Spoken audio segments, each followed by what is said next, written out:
Et par contre, moi, depuis que je suis marié, je me suis rendu compte que j'avais peur de ma femme. Genre.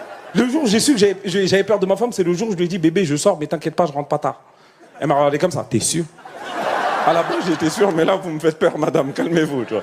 Et je me rappelle, je la rassure et je sors à 19h. 19h, je sors, je vais voir mes potes et tout, on passe une soirée incroyable, tout se passe bien. Et en fait, quand tu te maries, même tes potes, ils changent de comportement envers toi. C'est-à-dire que pendant la soirée, tout se passait bien. Moi, j'étais là, je m'ambiançais, et là, mes potes, ils s'arrêtent d'un coup. Eh, mais attends, Sako. Il est l'heure pour toi. On n'a pas les mêmes horaires, rentre chez toi. Ils m'ont viré de la soirée. J'étais tellement choqué que j'ai réagi à chaud. Je leur ai dit, hey, les gars, c'est moi qui gère à la maison.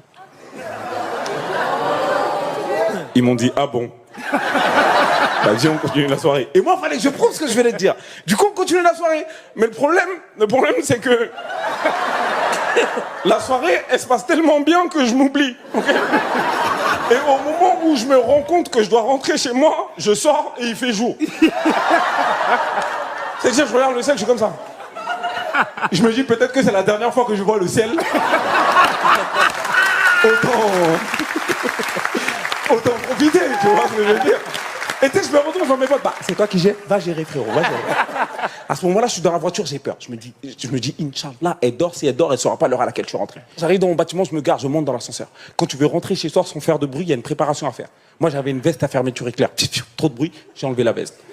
J'étais plus léger, c'est mieux pour marcher dans le salon. Tu vois ce que j'avais des grosses chaussures, j'ai enlevé les chaussures. Je suis arrivé devant ma porte, on dirait que j'allais à la mosquée. Je jure,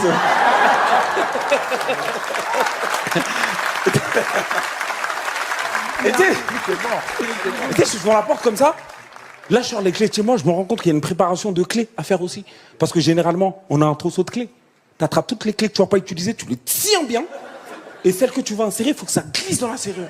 Et je vous jure, messieurs, dames, la porte de chez moi, elle grince jamais. Comme par hasard ce soir-là, je crois que la porte, elle voulait prendre une revanche sur moi. Elle s'est dit, toi, tous les soirs, tu sors, tu me claques, ce soir, tu vas voir.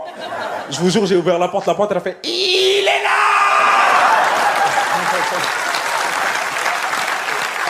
C'est trop. Comment? Je regarde ma porte pendant 2 minutes, j'ai dit frérot, c'est pas le moment là, qu'est-ce que tu fais? Je rentre chez moi sur la pointe des pieds, je suis comme ça. Et je vous rappelle que je paye le loyer ici, d'accord?